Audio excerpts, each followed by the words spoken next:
Monseigneur Benjamin Ndiaye, on va parler pour finir cet entretien de l'Église beaucoup plus.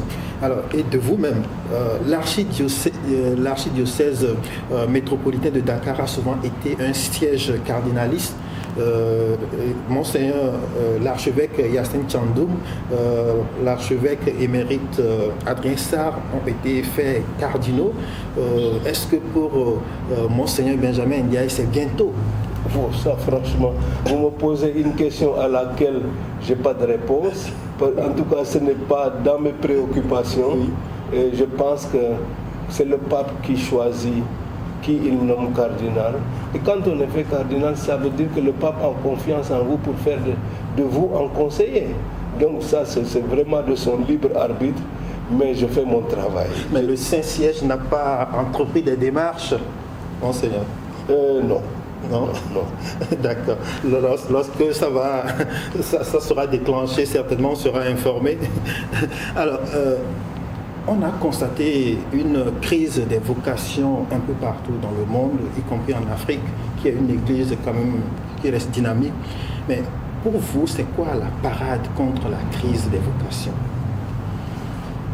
Bon, cette crise des vocations, elle concerne surtout les anciennes églises.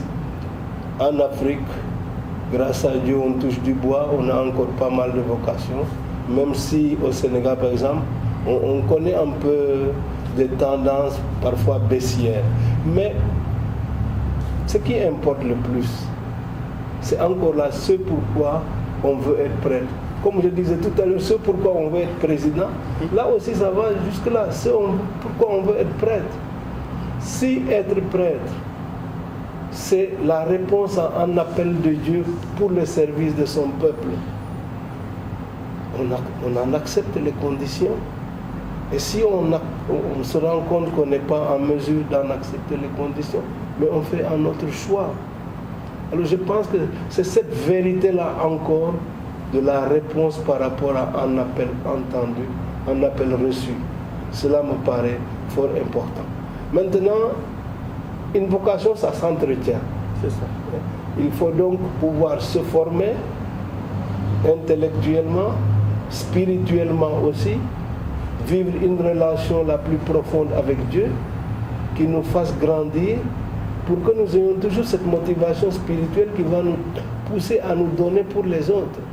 Alors, s'il y a des carences et des lacunes en la matière, alors il ne faut pas se plaindre, s'étonner après que l'on tombe ou qu'on abandonne, etc.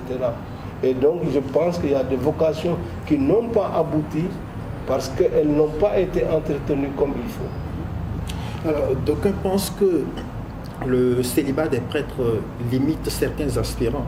Alors, faut-il dans ce cas envisager des réformes pour ouvrir le sacerdoce aux personnes mariées? Bon, d'ailleurs, option à laquelle le pape ne serait pas fermé. Oui, bon, il y a eu un débat qui continue de cette manière-là, mais je pense que si on veut être honnête aujourd'hui, un clergé marié poserait quand même beaucoup d'autres problèmes dans nos églises. Lesquels, monseigneur? Mais vous avez une vie familiale pour vivre avec quoi? Avec des églises pauvres qui ont même du mal à entretenir leurs prêtres célibataires. Comment ces églises-là vont faire avec des prêtres mariés? Sans compter la disponibilité du prêtre. Aujourd'hui, je peux affecter un prêtre facilement à tel ou tel endroit. S'il devait prendre famille et bagages pour chaque fois, vous voyez un peu le problème. Sans compter maintenant le volet spirituel qui me paraît le plus important.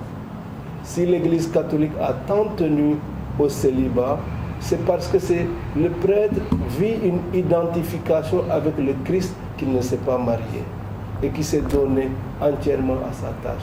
Donc cette inspiration spirituelle de configuration au Christ me paraît essentielle. Donc le célibat des prêtres, il faut le maintenir, mais il y a quand même quelque part, c'est une question économique, une question de disponibilité que cela pose. C'est ça, monseigneur? Alors, il y a ces aspects pratiques, mais j'insiste quand même sur la configuration au Christ prêtre célibataire qui s'est donné entièrement à sa mission de salut du monde.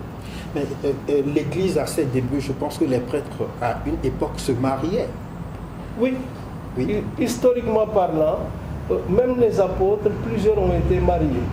C'est progressivement que la discipline du célibat est arrivée, et cette discipline participait même d'une réforme du clergé, parce que précisément on était arrivé à des dérives telles qu'on s'est dit, si on veut que le prêtre qui a une mission de sanctification du peuple de Dieu puisse lui-même se sanctifier, peut-être qu'il faut lui offrir d'autres conditions de vie pour cette sanctification.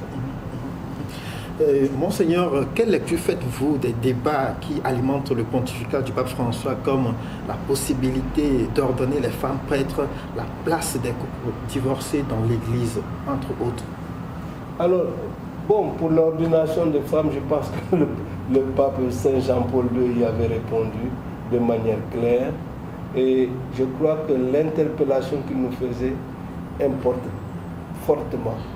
C'est que, effectivement, autant dans les faits, l'Église doit faire plus d'efforts pour responsabiliser davantage les femmes en son sein, autant il faut que les femmes prennent conscience de la grâce qui leur est faite en la Vierge Marie. Parce que quand vous étudiez le mystère de l'incarnation, que vous vous dites, il n'y a pas une personne humaine qui ait été aussi près de Dieu que la Vierge Marie, puisque c'est en Marie que le Verbe de Dieu s'est fait chair. Je pense que la dignité de la femme, à travers son identité et sa maternité, est telle que nous devrions davantage approfondir la mission de la femme à partir de la figure même de la Vierge Marie. Monseigneur, les femmes féministes vous diraient que c'est un discours que vous tenez pour essayer de maintenir les femmes toujours loin des responsabilités dans l'Église. Oui, mais bon, au-delà de la polémique, si on fait un partage profond, je pense qu'on peut aller plus en profondeur dans le sens même de cette identité-là.